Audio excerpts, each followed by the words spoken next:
дар мавҷ барномаи иттилоотии хабар.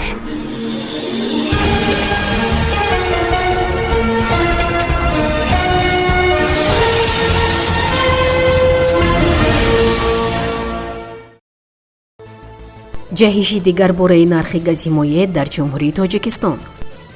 дар вилояти Суғд ғолибони озмунҳои илм, фурӯғи маърифат ва тоҷикон оинаи таърихи миллат қадршиносӣ шуданд.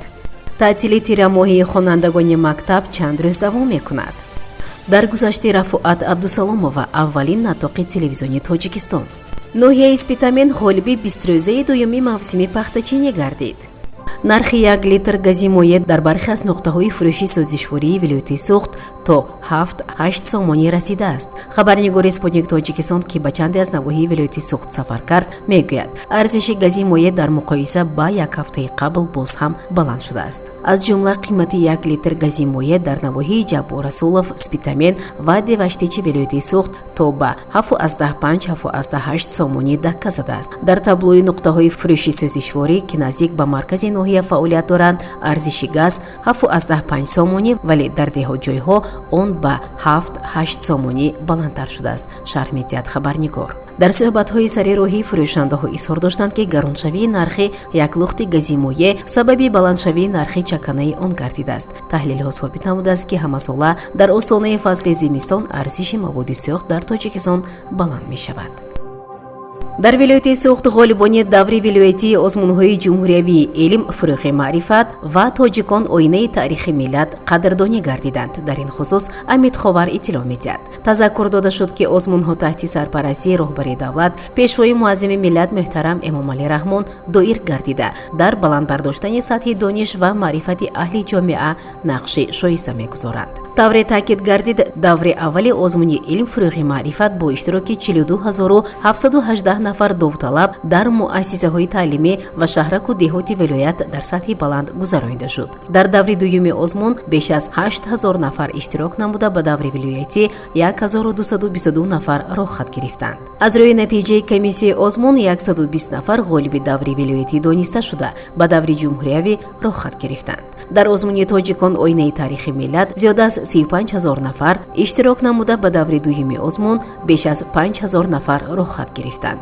комиссияи даври сеюми озмуни ҷумҳуриявии тоҷикон оинаи таърихи миллат дар вилоят дар байни иштирокчиён 24 нафар ғолиби озмунро муайян намуд. мояи ифтихор аст, ки дар озмун на танҳо насли калонсол, балки нафақахӯрон низ иштирок намуда соҳиби ҷойҳои намоён гардиданд. раиси вилояти Суғд Раҷаббой Аҳмадзода ба ғолибони даври вилоятии озмунҳо диплому мукофоти пулӣ супорида, ба онҳо барои иштирок дар даври ҷумҳуриявии озмун барору комёбиҳо орзу намуд. дар тамоми муассисаҳои таҳсилоти миёнаи умумии ҷумҳурии Тоҷикистон аз 1 то 10 ноябри соли равон таътили тирамоҳӣ хоҳад буд. дар ин бора Наврӯз Ҷумъазода, котиби матбуотии Вазорати Маориф ва илми ҷумҳурии Тоҷикистон ба Спутник Тоҷикистон иттилоъ додааст. ба гуфтаи ӯ, чореки 1 санаи 31 октябр дар тамоми муассисаҳои таҳсилоти миёнаи умумӣ ҷамъбаст гардида, хонандагон таътили 10-рӯзаи тирамоҳӣ мебароянд. ин масъули вазорат таъкид намуд, ки таътили тирамоҳӣ танҳо ба хонандагон дахл дорад. омӯзгорон бошанд дар ин муддат ба корҳои методии омодагӣ ба озмунҳои ҷумҳуриявӣ, гузарондани маҷлисҳои падару модарон ва чорабиниҳои таълимӣ сафарбар мешаванд. ҳамзамон манбаъ таъкид менамояд, ки дар фасли зимистон аз 1 то 10 январ, дар фасли баҳор аз 25 то 31 март ва таътили тобисона пас аз анҷоми соли таҳсил ва ҷанбаси аттестатсия то санаи 31 август давом мекунад.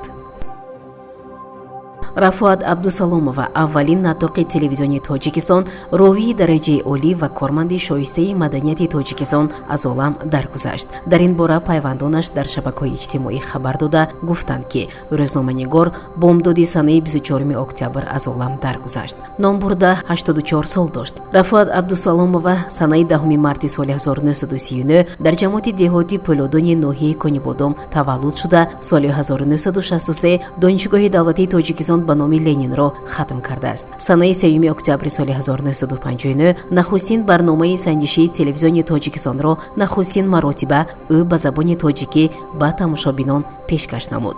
аз соли 1959 дар телевизиони тоҷикистон ба ҳайси натоқ, муҳаррир, мудири шӯъба, сармуҳаррир ва котиби масъули иттиҳодияҳои эҷодӣ кор карда баҳри рушду камоли телевизиони тоҷик саҳми арзанда гузоштааст. ҳамчунин рӯзноманигор дар таҳияи барномаҳои телевизионии дугонаҳо, гулдаста, ватан ва фарзандон, муҳаббат ва оила, гулдухтарон, дилафрӯз ва ғайра ки миёни тамошобинон маҳбубият доштанд саҳм гузоштааст. мавсуф солиёни зиёд натоқи барномаҳои хоса барои телевизиони Москав ва дигар ҷумҳуриҳои собиқи иттиҳоди шӯравӣ буд. дар замони бознишастагии ӯ ҳамзамон ду дастурамал телевизион оинаи зиндагӣ ва натоқ чеҳраи телевизионро аз таҷрибаҳояш барои насли нав навиштааст. дар маркази вилояти суғд шаҳри хуҷанд бо иштироки роҳбарияти вилоят ва намояндагони касбу кори гуногун ҷанбаси 20рӯзаи дуюми мавсими пахтачинӣ доир гардид. иттилоъ медиҳад Амид Ховар. дар 20рӯзаи дуюми мавсими пахтачинӣ ноҳияи Спитамен ғолиб омад. кишоварзони ноҳия то имрӯз беш аз 66% нақшаро иҷро намуданд. ҷои дуюмро заркорони ноҳияи Ашт соҳиб шуданд. ин ноҳия 85% нақшаро иҷро кардааст. ҷамоати деҳоти Мастчо дар 20рӯзаи дуюми маъракаи пахтачинӣ беҳтарин ҷамоат дониста шуд. раиси вилояти суғд Раҷаббой Аҳмадзода ғолибони мусобиқаи меҳнатиро табрик намуда ба раисони навоҳии пахтакор дастур дод ки саҳмдорону аъзои хоҷагиҳои деҳқонӣ ва ҳашарчиёнро ҳавасманд созанд то дар ҷамъоварии саривақтии ҳосили фаровони пахта фаъолона иштирок намоянд. дар мавҷ барномаи иттилоотии хабар.